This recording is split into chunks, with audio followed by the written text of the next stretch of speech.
Right, I've finished my coast to coast walk now, and I know some of you have been waiting for my gear review for what I took, so I better get on with it. But first, I'd just like to say thank you for everybody who commented and on my videos. I initially did these videos just for myself, so a couple of years, 5, 10 years time, I can look back and see how I got on. But then I uploaded them to YouTube, and I'm glad that they're helping other people plan their trip. And also, I'm glad people got enjoyment out of watching me. Right, let's get on with it then. First off, the backpack. This is the Zpacks Arc Blast. I upgraded from my off-spray one that I used on the West Island Way. You can see that pack on if you look at my West Island Way videos. This one's absolutely brilliant. I swapped up to this one because it's a lot lighter than the off-spray. I think it's actually a little bit bigger than the off-spray, but it's a lot lighter. The main reason is the material is waterproof. The company, Zpacks, don't actually claim it's waterproof because of the stitching. And of course, whenever there's stitches, there's holes in it. But I didn't find any water getting into it. The material is completely waterproof. The water just runs off it. It doesn't soak into it at all. So I didn't bother with a bag liner or a rain cover, even when it was really pelting down. Didn't get any water in it. And even if I did get water in it, the important things, sleeping bag and everything, and clothes, are all in dry bags, so it's not a problem. So I'm over the moon with that. Secondly, sleeping bag. That's another Zpacks product. It's their sleeping bag. It's like a mummy bag, but without the hood. I never used the hood anyway. I always just leave the sleeping bag unzipped and thrown over myself like a quilt. So the hood just really got in the way. So I've upgraded to this. It's half the weight of my Rab sleeping bag that I took on the West Island Way. And the rating is just as much. It's a -1 or 0 degree bag. So it's a bit of overkill really for the coast to coast, but ideal, brilliant. Next up, another Zpacks product. It's their Duplex tent. And after using this, I won't be going back to a siliconized nylon tent like I had before, because those just soak up the water in it. Once they get saturated with water and in heavy rain, they just soak it up, whereas this doesn't. The Cuban fibre material doesn't soak in water at all.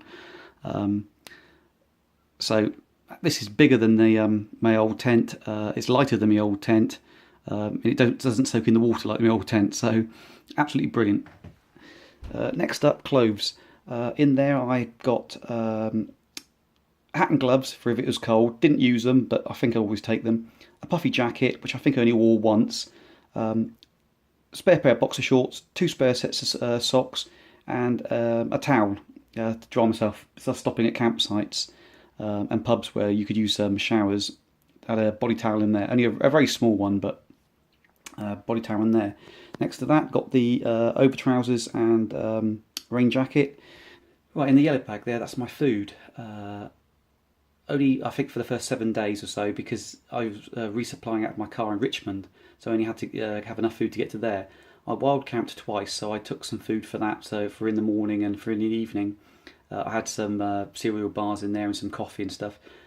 I took too much. That can easily be downsized for next time. But I suppose it's always best to take a little bit too much and too less. But yeah, I took too much food. Right, next to that is the Sawyer Squeeze and the Squeeze bag. Absolutely brilliant. Used it 3 or 4 times. But I won't be doing any long trails without that. Absolutely brilliant. It just cuts down the amount of water you have to carry at any one point. Took 2 of these. I've lost the other one, but 2 of these water bottles, 600ml water bottles. That's my bits and pieces bag.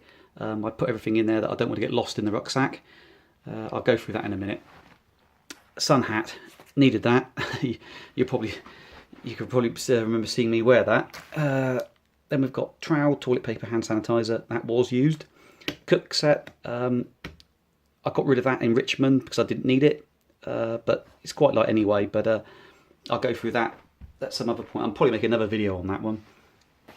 Then I've got Therm-a-Rest NeoAir XLite and a inflatable pillow. Then I've got how I was doing my filming, a stick pick with a camera mount, a Spot GPS personal GPS, and my GPS, which I had the route on, absolutely brilliant. I think I will always be using this because it's got the Ordnance Survey map on it, and it's got the route planned on it. So it's so much easier, especially when it's raining, to pull this out of your pocket and see where you are and see which way you have to go, and then fight with a paper map. But I did take the paper map because that was nice to look at in the evening in the tent, so you can just flick through it. So I did enjoy that, taking that. A foam sit mat, I took that as well. I think I only actually used it once, but because it's so light, I'll probably always end up taking it. I'm not sure. Then down here I've got the Compede stick. Now this is what I was using if I felt something rubbing in my foot. I thought that a blister might appear. Put that on. It's like a wax stick. You just put it on where you think you're going to get a blister, and it stops the blister from appearing. And it actually, well, it's hard to say whether it worked or not, but I didn't get a blister, so I'm guessing it did work. So when this runs out, I'll be getting some more because it's quite light. Had that in my hip belt pocket on the rucksack. In there, it's empty now, but I had some of these electrolyte additives for water. I had about 10 of them in there, and that was in the hip belt pocket as well. So it's easy to just drop them in the water, my water bottle when I needed to. Right, that's it for the moment. I'll just go through my bits and pieces bag now. Right, now the little bits and pieces bag. First off, toiletries, because I was stopping in campsites and pubs where there was facilities. I've got a small thing of deodorant, toothpaste, toothbrush, comb, and a little pot there of shower gel, which you can also use to wash your hair. I'd already worked out roughly. I knew that pot would last me the week easily, and in fact, there's a little bit left over, so that was ideal. Double bagged it in this. In these freezer bags, just so it doesn't leak. If it did leak, it didn't go over everything. A little towel. I use this to dry my cook pot, and also if there was condensation inside the tent in the morning, I just mopped it up with that and then hung it on the side of the backpack. Anchor battery pack. This is a 16,000 milliamp hour battery pack. It can recharge my phone 5 times. A wire to charge up my phone, and also a plug so I can charge my phone, or I can charge that.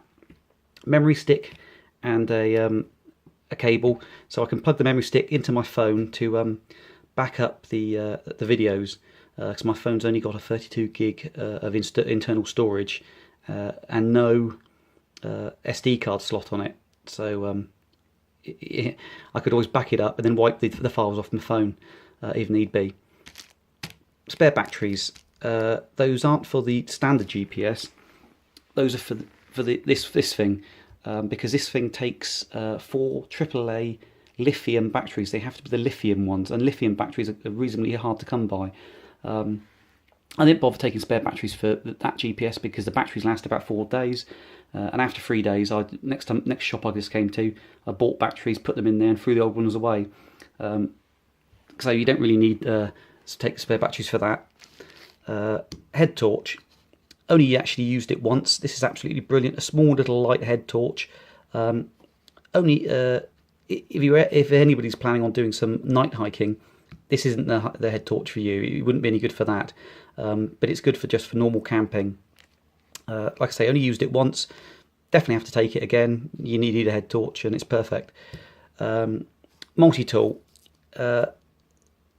Yeah, I used it to cut the moleskin because it's got scissors in there, and I've used a knife before, I think once. So it's also got pair of pliers inside as well, but that's all overkill really. I think I might be swapping this out and just getting a smaller one that's got like scissors and a blade on it. That's all you really need.